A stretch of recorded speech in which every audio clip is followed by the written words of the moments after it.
It is the spring of 1944, and the Atlantic Ocean is a graveyard. Beneath its cold, indifferent surface, steel coffins drift in eternal darkness. The wreckage of merchant ships, warships, and submarines from both sides of the most brutal naval war in human history.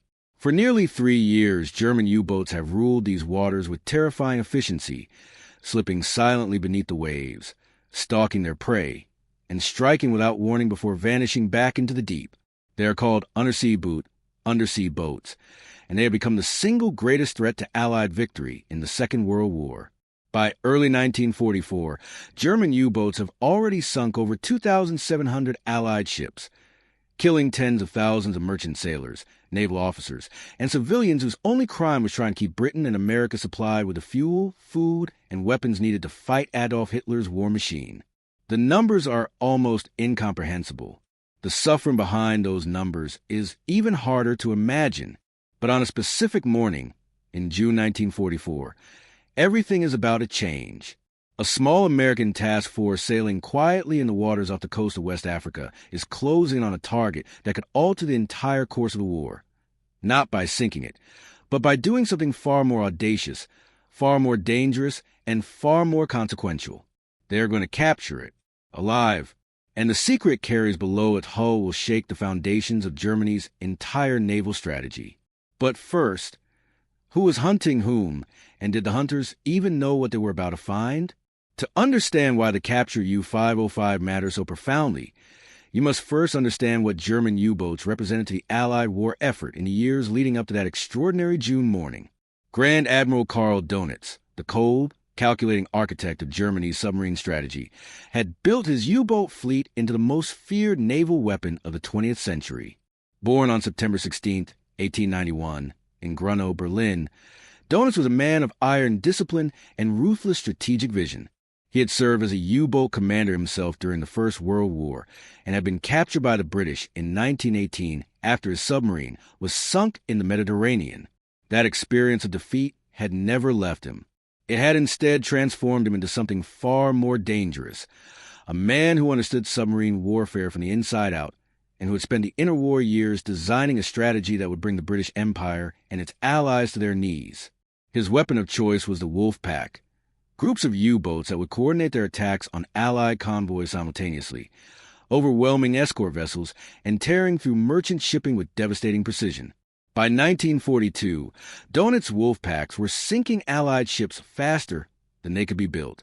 Winston Churchill himself, a man not given easily to expressions of fear, later admitted in his memoirs that the U-boat threat was the only thing during the entire war that truly frightened him. Let that sink in. Not the Blitz, not Rommel in the desert, not the fall of Singapore, the U-boats. So what made U-505 so special among the hundreds of German submarines prowling the Atlantic? And why would capturing it rather than sinking it become one of the most consequential decisions in American naval history? U-505 was not just any submarine. She was a Type IXC U-boat, one of Germany's larger, longer-range submarines, built specifically to operate far from European waters and strike deep into Allied shipping lanes. She was laid down at the Deutsche Werft shipyard in Hamburg on June 12, 1940, launched on May 24, 1941, and commissioned into the Kriegsmarine, Germany's naval war fleet, on August 26, 1941, under the command of Captain Lieutenant Axel Olof Lowy. She measured 76.76 meters in length, displaced 1,120 tons when submerged, and carried 14 torpedoes along with a deck gun capable of engaging surface targets.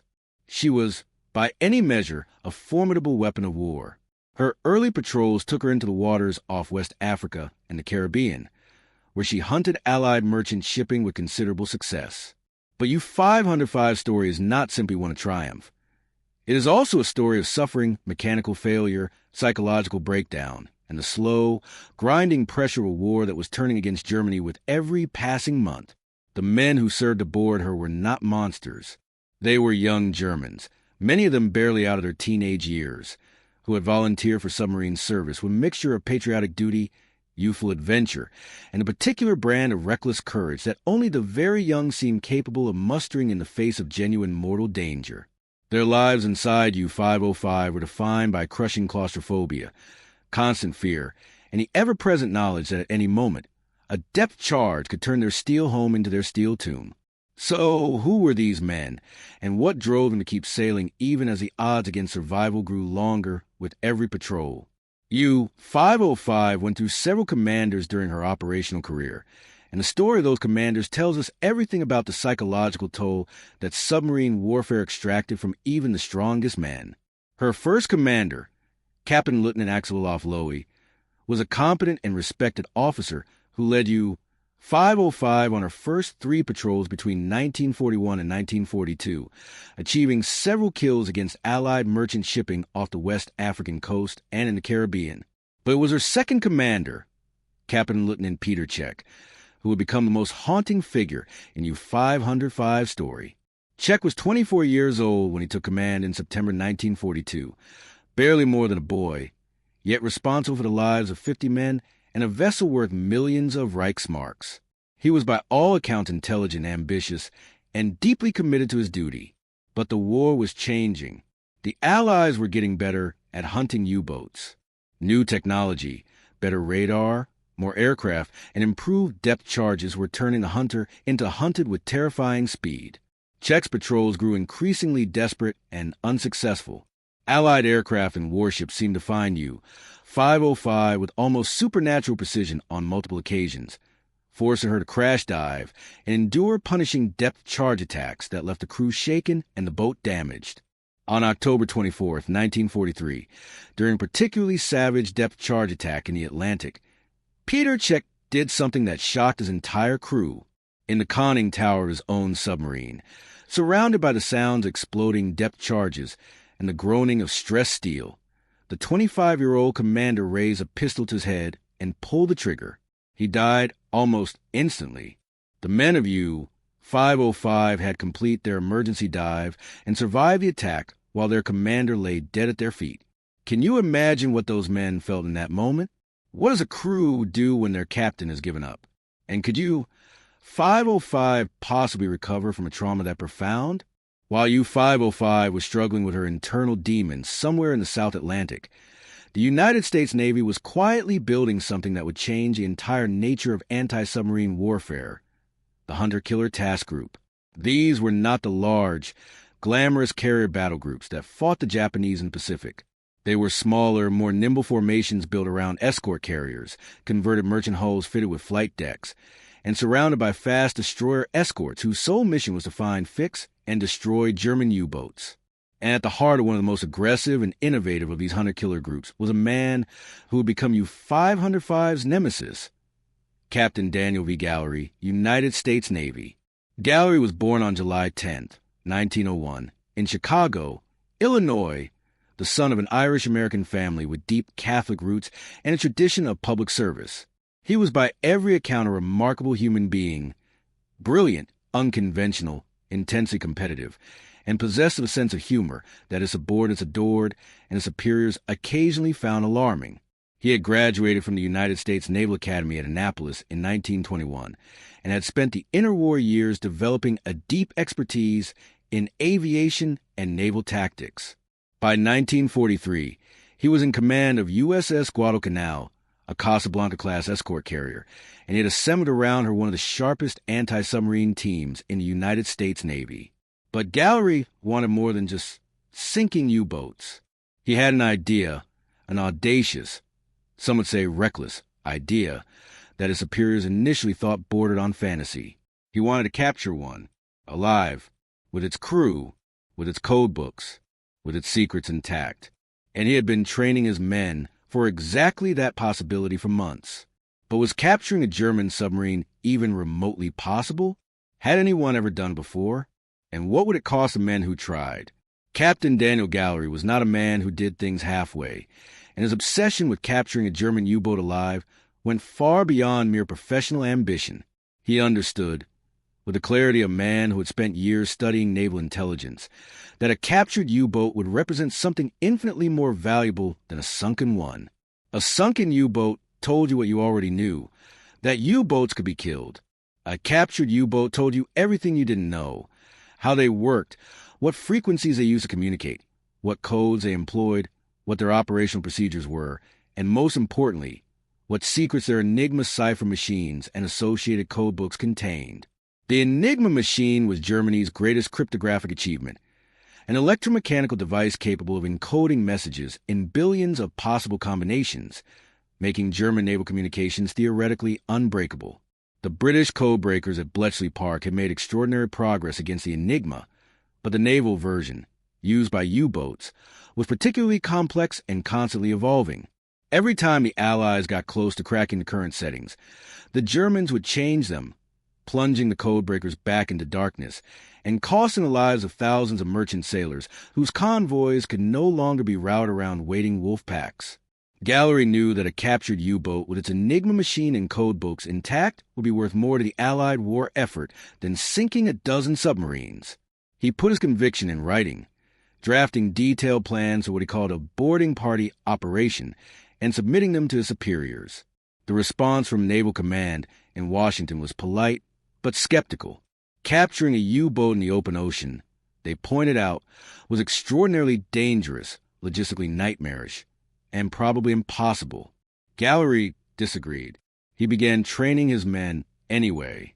What drove a man to pursue an idea that his own superiors thought was fantasy? And how do you train sailors to board an enemy submarine that might be flooding, booby-trapped, or crewed by desperate men with nothing left to lose? Through the winter of 1943 and into the spring of 1944, Captain Gallery drove his task group, officially designated Task Group 22.3, through intensive training exercises designed to prepare them for an operation that most naval officers considered either brilliant or insane, depending on their temperament. The task group consisted of USS Guadalcanal and 5 destroyer escorts: USS Chatelaine, USS Pillsbury, USS Pope, USS Flaherty, and USS Jenks. Together they formed a tight, highly trained unit whose anti-submarine skills were among the sharpest in the Atlantic Fleet. Gallery's training regimen was exhaustive. He drilled his boarding party teams repeatedly, teaching them how to approach a surfaced or damaged submarine, how to enter through the conning tower hatch, how to identify and secure critical intelligence materials, code books, cipher settings, navigation charts, before the flooding seawater could destroy them, and how to deal with armed and potentially suicidal German crew members who might choose to fight rather than surrender. He created detailed checklists. He ran timed exercises. He argued with his superiors, cajoled his officers, and inspired his enlisted men with a combination of charisma and sheer force that made them believe the impossible was merely the untried. One of the key figures in Gallery's boarding party planning was Lieutenant Albert David, a young naval officer whose courage would soon be tested in ways that no training exercise could fully prepare a man for. Gallery later wrote in his memoirs, with characteristic bluntness, "I knew we were going to capture a U-boat. I just didn't know which one or when. That certainty, irrational to some, visionary to others, would prove to be the difference between a footnote in history and one of the most extraordinary naval operations of the Second World War." But even as Gallery trained and planned, U-505 was sailing toward a destiny she could not have imagined. Where was she heading? And who was now in command after the tragedy of Petercheck? After the death of Petercheck in October 1943, U-505 was taken over by Oberleutnant Zur C. Paul Meyer on an emergency basis to complete the patrol and bring the boat safely back to port. The psychological impact of Czech's suicide on the crew was severe and lasting. These were men already operating under extraordinary stress, weeks at a time submerged in a vessel barely wider than a city bus, breathing recycled air, eating cold food, sleeping in shifts and bunks arranged in rotation because there were never enough for everyone at once, and living with the constant knowledge that they were among the most hunted men in the Atlantic. The death of their commander had added a layer of trauma to their already battered psyches that no amount of shore leave or naval discipline could easily erase.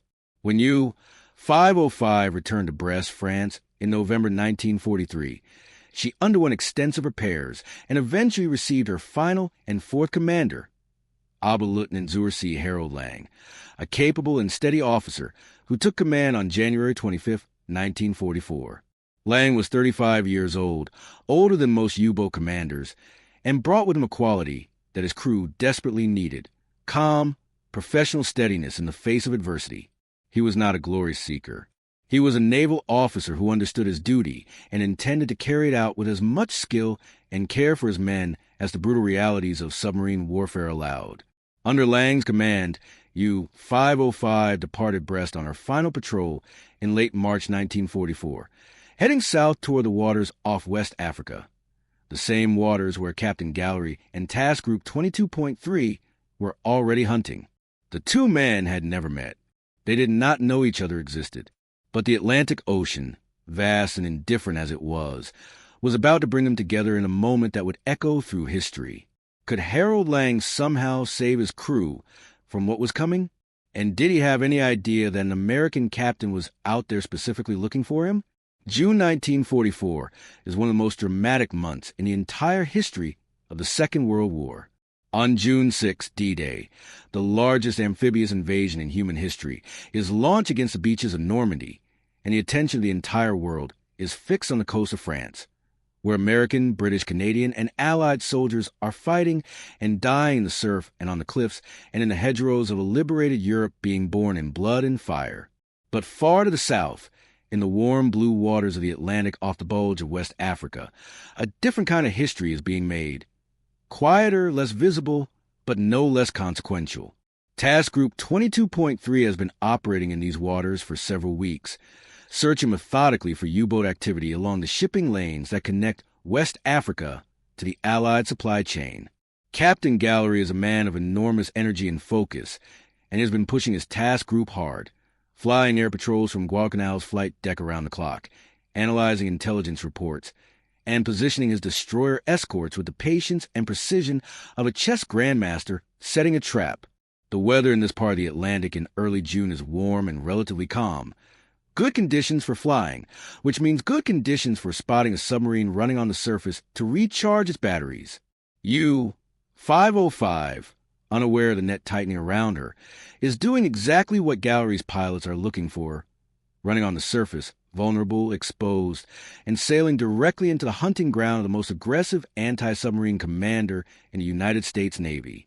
On the morning of June 4th, 1944, the trap is about to snap shut, but capturing a U-boat alive requires a nearly perfect sequence of events, any one of which, if it goes wrong, could turn triumph into catastrophe.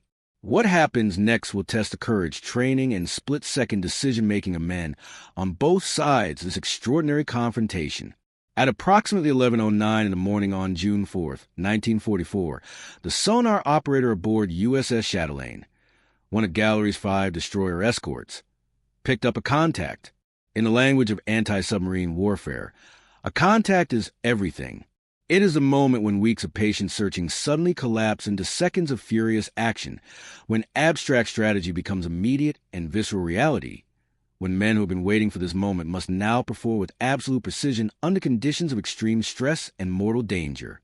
The contact was solid, a definite submarine signature at a depth that suggested U-505 was running submerged, probably aware that aircraft were operating in the area and taking no chances. Chatelaine's commanding officer, Lieutenant Commander Dudley Knox, immediately reported the contact to Gallery aboard Guadalcanal and began his attack run. Gallery, standing on Guadalcanal's bridge, felt the electric charge of the moment run through his entire task group.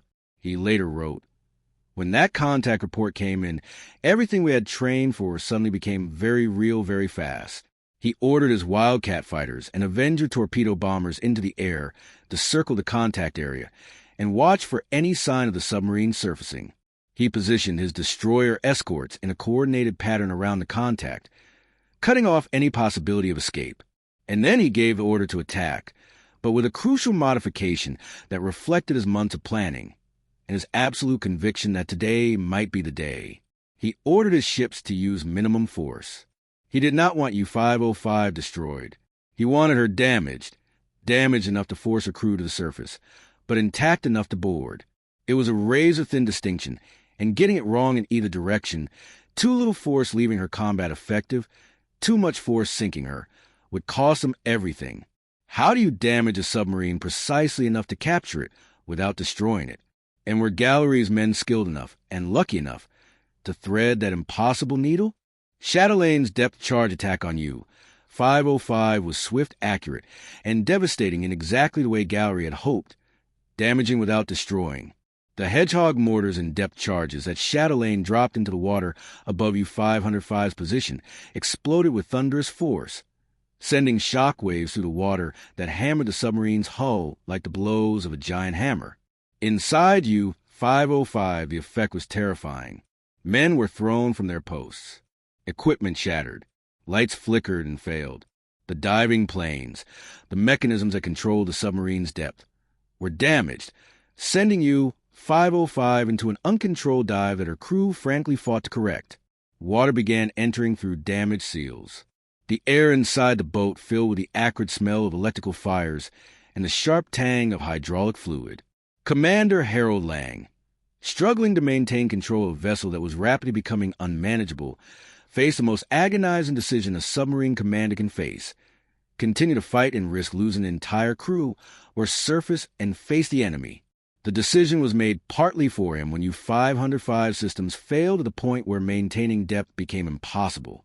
At 11:21 a.m. on June 4th, 1944, just 12 minutes after initial contact, U-505 broke the surface of the Atlantic Ocean, her conning tower erupting from the water in a cascade of foam and spray directly in the midst of Gallery's waiting task group. The moment she surfaced, she was immediately taken under fire by Gallery's ships. Commander Lang was wounded severely in both legs by gunfire as he emerged from the conning tower. German sailors began flooding onto the deck, some raising their hands, others desperately attempting to open the sea cocks that would flood the boat and deny her secrets to the Americans. The race was on, and it was a race against time, against water, and against death itself. Who would reach those flooding compartments first? Gallery's boarding party had been designated and trained for exactly this moment, and they launched from USS Pillsbury with speed and determination that reflected months of relentless preparation. The party was led by Lieutenant Albert David, a 28-year-old naval officer from Macon, Georgia, whose calm under fire would earn him a Congressional Medal of Honor, America's highest military decoration. With David were motor machinist mate Arthur Nispel, radio man Stanley Wodowick, torpedo man Phil Moore, and several other sailors, all of them volunteers, all of them fully aware that they were boarding a vessel that might be booby-trapped, might be flooding faster than they could work, might still have armed German sailors inside, and might sink beneath them at any moment without warning. The small boat carrying the boarding party crossed the churning water between Pillsbury and U-505 under fire. Stray rounds from the confused surface engagement were still cracking through the air around them. When they reached U-505's hull, David did not hesitate. He went down the conning tower hatch first, alone, into a submarine he had never seen before, in a foreign language he could not read. With water already rising around his ankles and the groaning of stressed steel all around him, what he found inside was a vessel in chaos. Panels ripped open, equipment thrown about, the emergency scuttling valve already partially opened by the departing crew. David slammed the valve shut with his bare hands. Behind him, his team began flowing down to the hatch, each man moving to his assigned task with the focused urgency of men who know that every second counts. They were not just saving a submarine. They were potentially saving thousands of Allied lives. But could they save her in time? And what secrets were waiting in the darkness below? The interior of U-505 was a scene of controlled chaos as Gallery's boarding party worked with desperate speed to secure the vessel and her secrets. Water was still entering through damaged seals, and the boarding party had to simultaneously plug leaks, restore emergency power, prevent the submarine from sinking, and identify and secure every piece of intelligence material they could find, all while operating in an unfamiliar vessel in near darkness, with the physical and psychological residue of battle all around them. What they found exceeded even Gallery's most optimistic hopes. U-505 was carrying an intact Enigma cipher machine, the electromechanical encoding device that was the backbone of all German military communications. She was also carrying current cipher settings, the specific daily configurations that made the Enigma's codes unbreakable without them. She carried navigation charts marked with the positions of German minefields, submarine patrol routes, and rendezvous points. She carried code books, signal books, technical manuals, and operational orders that represented a comprehensive window into the current state of German naval intelligence. The value of this material was so extraordinary that when Gallery's report reached naval intelligence in Washington, the reaction bordered on disbelief. Commander Kenneth Knowles, head of the Atlantic section of Naval Intelligence, later described the haul as the most important naval intelligence capture of the war. But there was an immediate and urgent problem. If Germany learned that U-505 had been captured rather than sunk, they would change all their codes immediately, rendering the capture material worthless. Every man involved in the capture had to be sworn to absolute secrecy. U-505 herself had to be hidden from German reconnaissance, and the intelligence she carried had to be exploited as quickly and as quietly as possible. How do you hide a captured submarine? And how do you keep a secret that hundreds of men now share? If you are finding this story as extraordinary as it truly is, please subscribe to our channel. There's so much more history like this waiting for you. By the afternoon of June 4th, 1944, U-505 was under American control, battered, leaking, but fundamentally intact, her secret secured, her crew taken prisoner, and her fate forever changed. Gallery ordered her taken under tow immediately, assigning USS Pillsbury to the task, while his other destroyer escorts formed a protective screen around the extraordinary prize. Commander Harold Lang, wounded and in pain, was transferred to Guadalcanal for medical treatment. His crew, 49 men in total, were taken aboard various vessels of the task group and placed under guard, forbidden from sending or receiving any communications that might alert Germany to what had happened. Gallery himself stood on Guadalcanal's bridge and watched U-505 being taken in tow, and later wrote of that moment with characteristic directness. I felt like a man who had just won the lottery and wasn't sure yet if the ticket was real. The tow across the Atlantic to Bermuda, where U-505 would be secretly berthed and her intelligence materials processed, took 11 days. It was a tense, nerve-wracking journey during which the tow line parted twice, nearly losing U-505 to the depths she had so narrowly escaped. But she made it. She arrived at the Royal Naval Air Station Bermuda on June 19, 1944, and was immediately surrounded by the highest security the United States Navy could arrange. The men who had captured her were confined to base, forbidden from writing home about what they had done, their extraordinary achievement hidden from the world behind a wall of classified secrecy that would not begin to crack for years. June 19, 1944. Royal Naval Air Station Bermuda. The sky is blue, the water is turquoise, and inside a heavily guarded dry dock facility, a German submarine sits in eerie silence, surrounded by American naval intelligence officers, cryptanalysts, engineers, and security personnel, all of them working with the focused intensity of men who know they are handling something that could shorten the war by months and save tens of thousands of lives. U-505 has arrived in Bermuda after an 11-day tow across the Atlantic, and already the intelligence community is buzzing with barely contained excitement about what she carries. The Enigma machine has been removed and sent ahead by aircraft and naval intelligence in Washington, along with the cipher settings and codebooks that represent the current keys to Germany's entire naval communications network. The men responsible for exploiting this material are working around the clock, cross-referencing the captured settings against intercepted German signals traffic that had previously been impenetrable, watching in real time as the veil of German naval secrecy lifts to reveal the positions, intentions, and operational plans of U-boats across the entire Atlantic theater. But the secret of U-505's capture is hanging by a thread. Germany knows that U-505 went on patrol and has not returned. Standard procedure would be to assume she was sunk and begin the grim paperwork of notifying next of kin.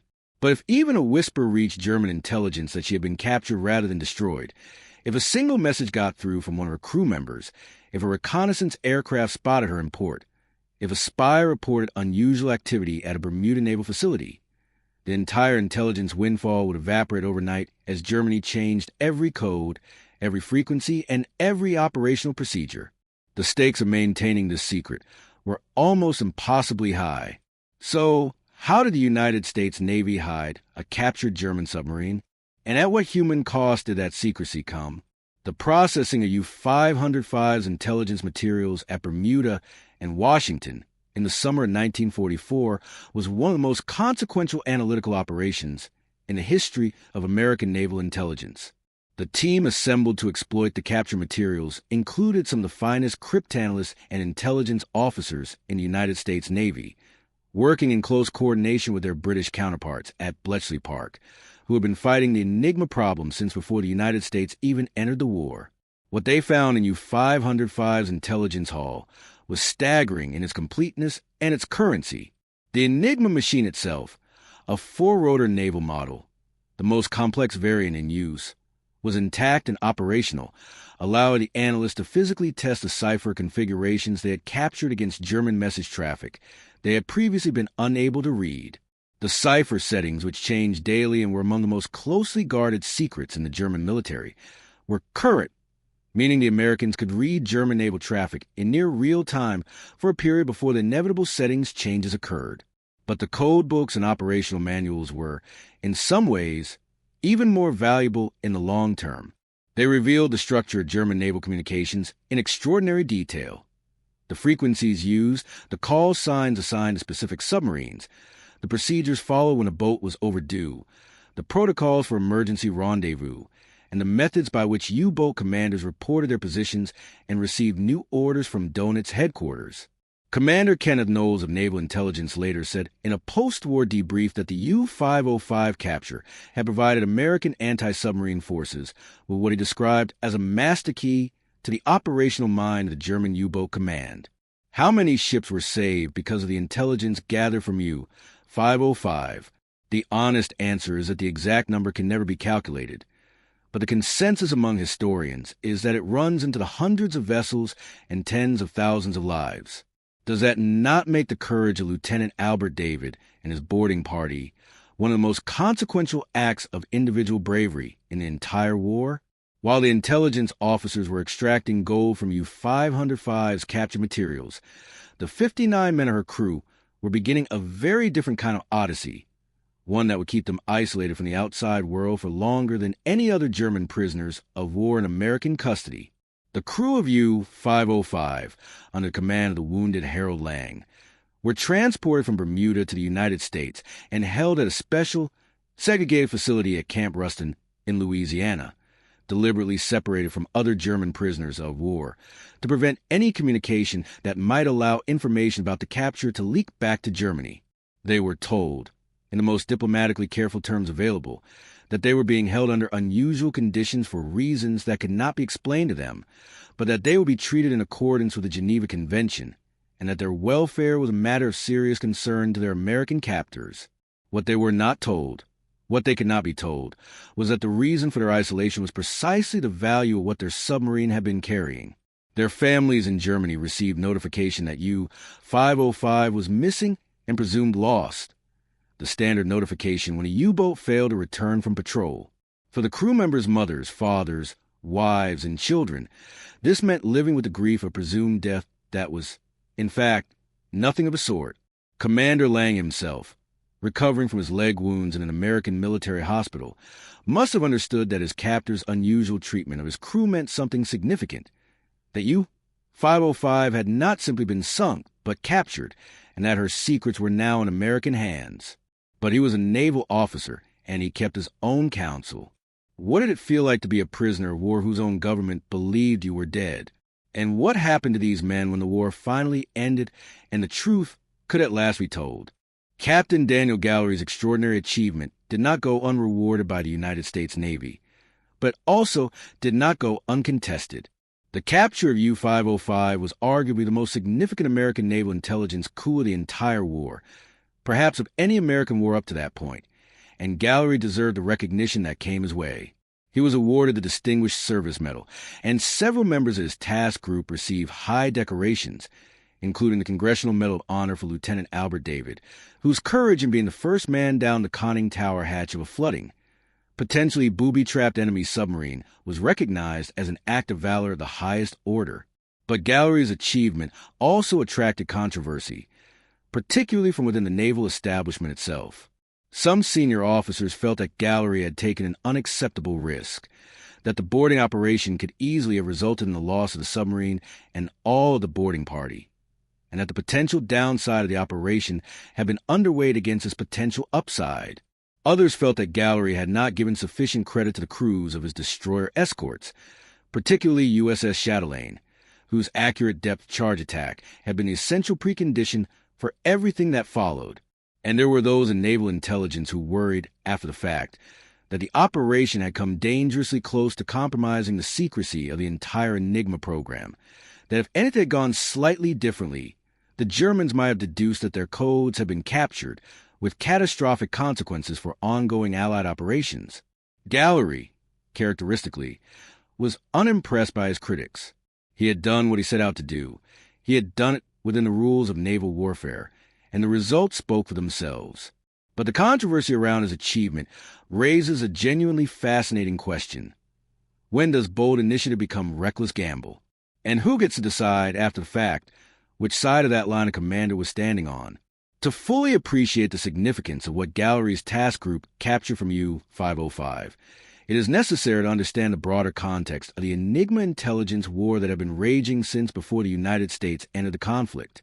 The British had first broken into German Enigma traffic in 1940, thanks to the extraordinary work of Alan Turing and his colleagues at Bletchley Park in Buckinghamshire, England. The intelligence derived from reading German signals traffic, codenamed Ultra, had already had a decisive impact on several theaters of the war, including the North African Campaign, the Battle of Britain, and early phases of the Atlantic Battle.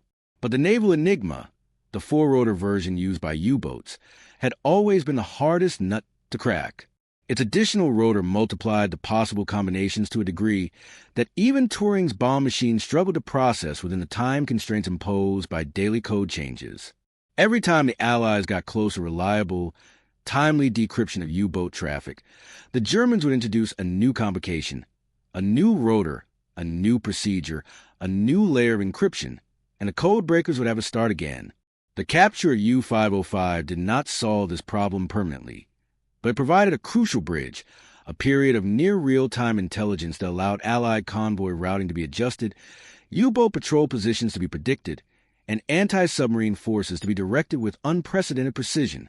Combined with the broader ultra-intelligence already flowing from Bletchley Park, the U-505 material helped complete a picture of German naval intentions that proved decisive in the final phase of the Battle of the Atlantic.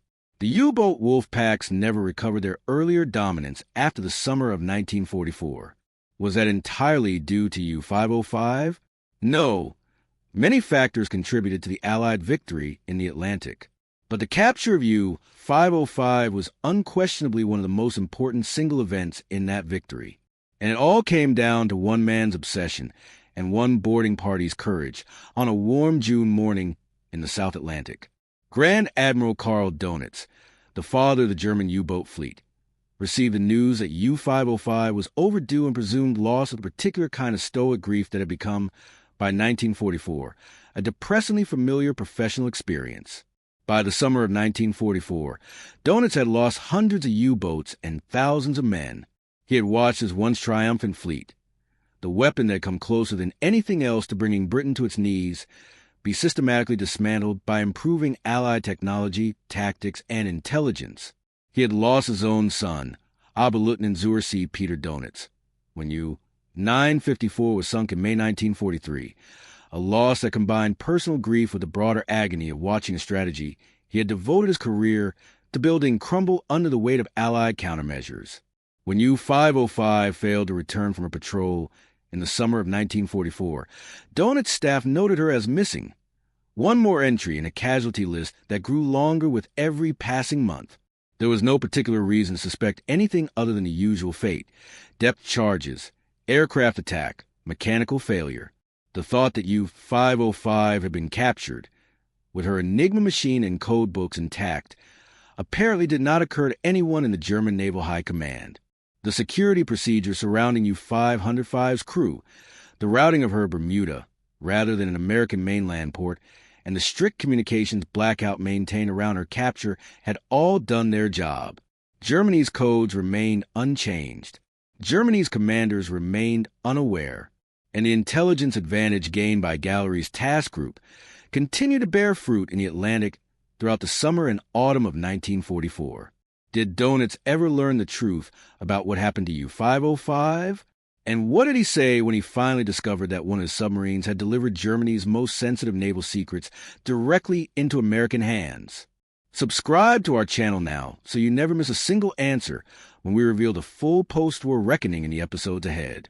To truly honor the history of U-505 and the extraordinary events of June 4th, 1944, we must spend a moment with the men who lived and served inside her, because their story is not simply one of defeat, but one of extraordinary human endurance under conditions that are almost impossible for a modern person to fully comprehend. Life aboard a Type IXC U-boat like U-505 was a study in controlled suffering. The boat was approximately 76 meters long and roughly 6 meters wide at her broadest point, smaller than many suburban homes. Yet she carried a crew of between 50 and 60 men for patrols that could last anywhere from 6 weeks to 4 months. The heat in tropical waters could reach unbearable levels, turning the interior into a steam bath where men slept in their own sweat, where condensation dripped constantly from every surface, and where the smell of diesel fuel, unwashed bodies, mold, and cooking combined into an atmosphere that veterans consistently described as unlike anything else on Earth. Food was a serious concern. Fresh provisions ran out quickly, leaving the crew dependent on canned goods and preserved meats that deteriorated in the tropical heat. Fresh water was strictly rationed. There was none to spare for bathing, and the crew typically went weeks without a shower, their clothing rotting on their bodies in the humid air.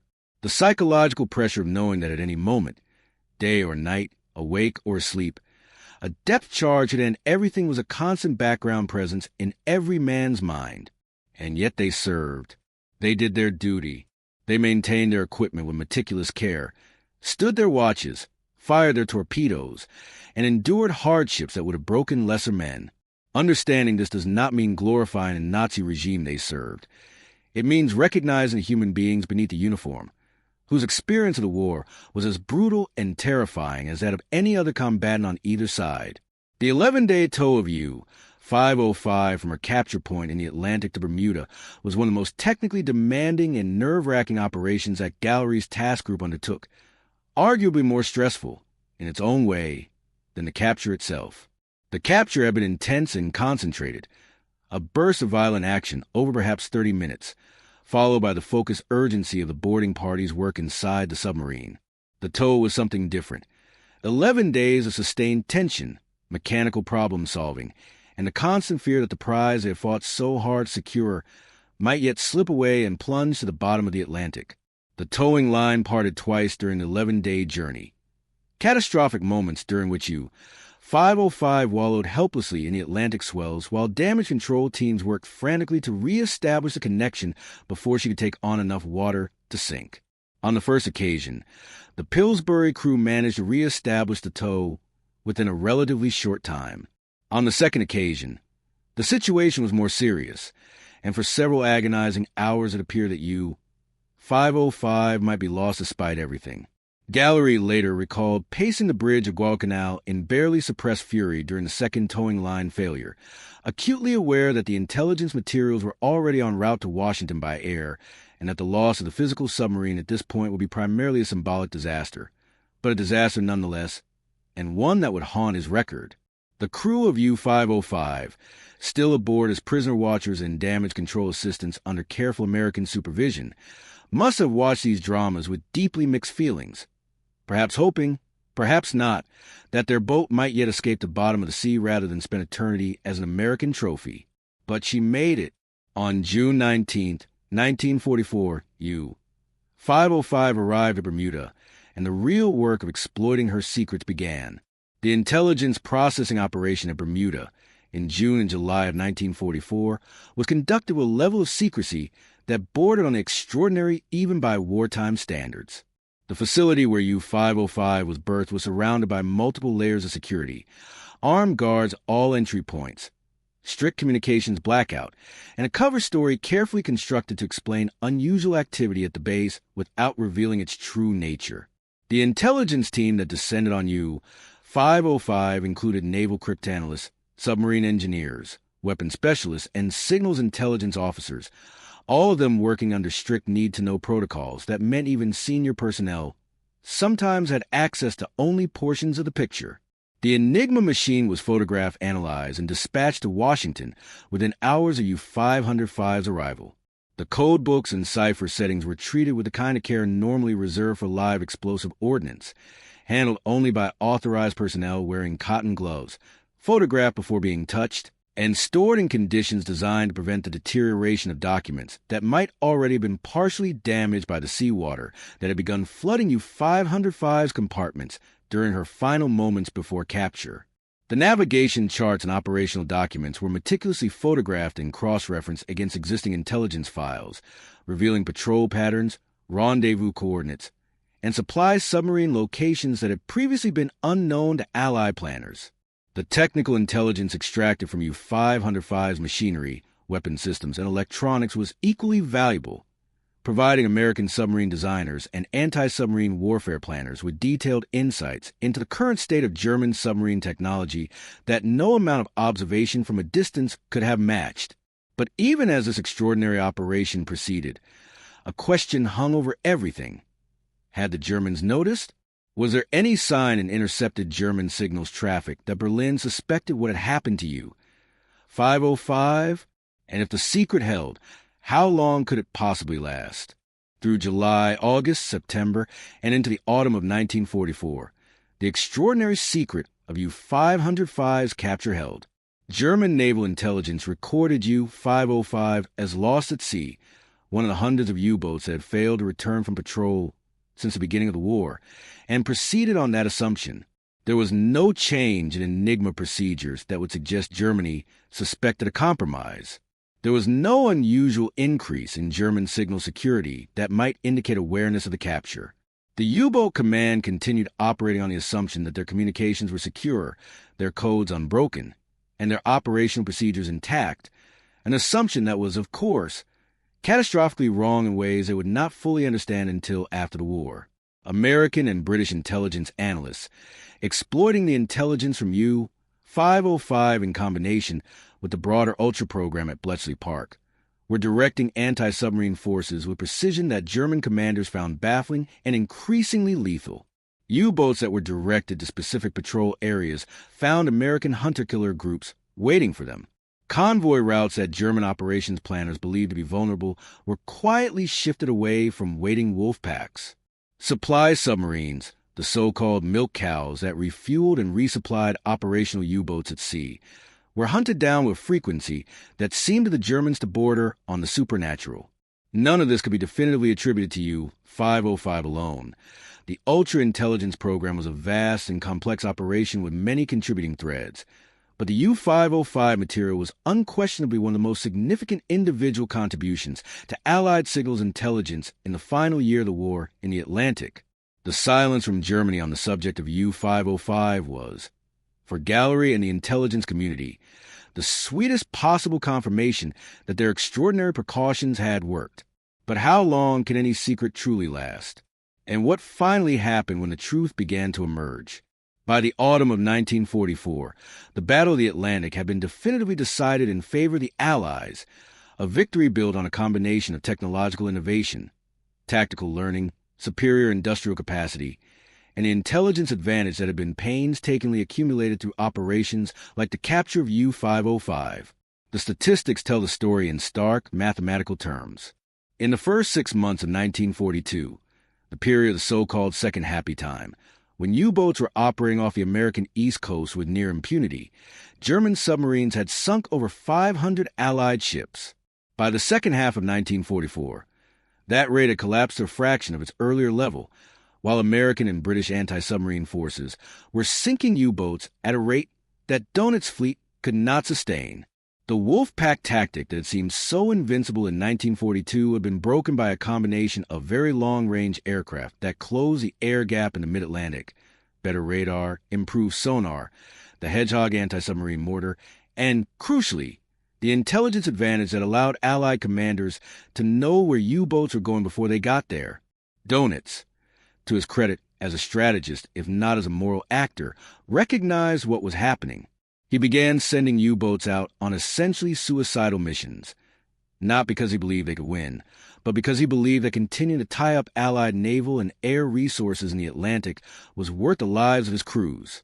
It was a cold, brutal calculation, and the men of the U-boat fleet paid for it with their lives. Of the approximately 40,000 men who served in German U-boats during the Second World War, roughly 30,000, 75%, were killed. It remains one of the highest casualty rates of any branch of any military in the entire war. Does that percentage not put the desperate courage of men like Peter Czech and Harold Lang in a different and more human light? The 59 men of U-505's crew spent the rest of the war in American captivity, first at the segregated facility in Bermuda, then at Camp Ruston in Louisiana, held apart from other German prisoners of war, and forbidden from any communications that might reveal the truth of their situation to Germany. Their captivity, by all accounts, was not brutal. The Americans treated them in accordance with the Geneva Convention, provided them with adequate food, shelter, and medical care, and made efforts to ensure that their psychological needs were addressed to the extent that wartime conditions allowed. But the psychological weight of their isolation was considerable. These were men who had survived the most harrowing combat environment in the war, months at a time in a steel tube beneath the ocean, under constant threat of violent death, only to find themselves imprisoned in an American camp in Louisiana with no way to communicate with their families, who believed them dead, and no explanation for the unusual conditions of their captivity that would have helped them make sense of their situation. Commander Harold Lang, recovering from his leg wounds, maintained his dignity and a professional bearing throughout his captivity, earning the respect of his American captors even as he remained, in every meaningful sense, their prisoner. Some members of the crew accepted their captivity with equanimity. Others found it psychologically crushing. The combination of physical safety and emotional isolation proved harder for some men to endure than the dangers of submarine service had been. When the war in Europe ended on May 8, 1945, the crew of U-505 were finally released from their unusual isolation, repatriated to Germany, and allowed to make contact with families who had spent 11 months grieving for men who were, in fact, alive. The reunions that followed were, by any measure, extraordinary moments of human joy in the midst of the general devastation of post-war Germany. What did Harold Lang say to his family on the day he came home? Captain Daniel Gallery went on to a distinguished post-war naval career, rising to the rank of Rear Admiral before retiring in 1960. But of all his achievements in a career that spanned 4 decades and 2 world wars, the capture of U-505 remained a defining moment. The episode that made his reputation, shaped his legacy, and gave him his most enduring place in American naval history. In retirement, Gallery wrote extensively about his wartime experiences, producing several books that combined rigorous historical accuracy with the sharp, irreverent wit that had characterized his command style. He advocated energetically for the preservation of U-505 as a museum vessel, arguing that the submarine deserved a permanent home where Americans could see, touch, and understand the physical reality of a naval war that had determined the outcome of the Second World War. His advocacy was ultimately successful. U-505 was transferred to the Museum of Science and Industry in Chicago, Illinois, where she was installed as a permanent exhibit, the only Type IXC U-boat on display anywhere in the Western Hemisphere. Millions of visitors have walked through her cramped corridors, ducked beneath her low overhead, and tried to imagine what it felt like to live and fight inside this steel cylinder beneath the surface of the Atlantic Ocean. Gallery died on January 16, 1977, in Bethesda, Maryland, at the age of 75. He was buried with full military honors, his extraordinary career commemorated by colleagues, historians, and the many men who had served under his command and never forgotten what it felt like to be part of something genuinely historic. His story raises a question that echoes through all of military history. What separates a commander who takes the bold initiative that changes history from the one who takes the bold initiative that ends in catastrophe? And is the answer anything more than the razor-thin margin between success and failure that separates all great gambles from great disasters? By the end of 1944, U-505 secrets had done their work. The intelligence extracted from her had contributed to a cascade of Allied advantages in the Atlantic that, combined with the broader weight of American and British industrial, technological, and intelligence superiority, had effectively ended the German U-boat threat as a strategic factor in the war. Donut submarines would continue to fight until the very last days of the conflict. The last U-boat sinking of the war occurred on May 7, 1945, the day before Germany's formal surrender. But they were fighting a rearguard action, a dying convulsion of a campaign that had already been lost. U-505 herself, sitting quietly in her Bermuda berth and later in her American port, had played her part in bringing that campaign to its end. She had served Germany faithfully for 3 years, through for commanders, multiple patrols, mechanical crises, psychological traumas, and the slow, grinding deterioration of the German war effort. She had ended her active service not at the bottom of the ocean, as most of her sister ships had, but in American captivity. Her secrets given not in death, but in the desperate, chaotic moment of her surfacing on the morning of June 4th, 1944. And now she was something different, not a weapon of war, but a relic of one, a steel survivor in a war that had killed 30,000 of her fellow U-boat sailors, a captured secret that helped end the war months earlier than it might otherwise have ended and had saved thousands of lives in the process. But the story of U-505 does not end with the war. It continues through the post-war years, through the debates about her fate, through the extraordinary campaign to save her from the scrapyard, and through her eventual installation as a museum piece in Chicago, where she waits today for millions of visitors who come to stand inside her and feel, for just a moment, the weight of what happened here. That story, the afterlife of U-505, and the full reckoning of what her capture meant, is coming in Part 3. If this story has moved you, challenged you, or simply made you want to know more, please subscribe to our channel right now. Hit the notification bell so you never miss a single documentary. Share this video with someone who loves history. And leave us a comment below telling us which moment in the story struck you most powerfully. Because history is not just something that happened. It is something that is still happening. In the lessons we carry forward, in the questions we keep asking, and in the stories we refuse to let be forgotten. U-505 is waiting in Chicago. Her story is waiting for you. And we will be here every week with more history as extraordinary as this. Thank you for watching, and we will see you in the next documentary.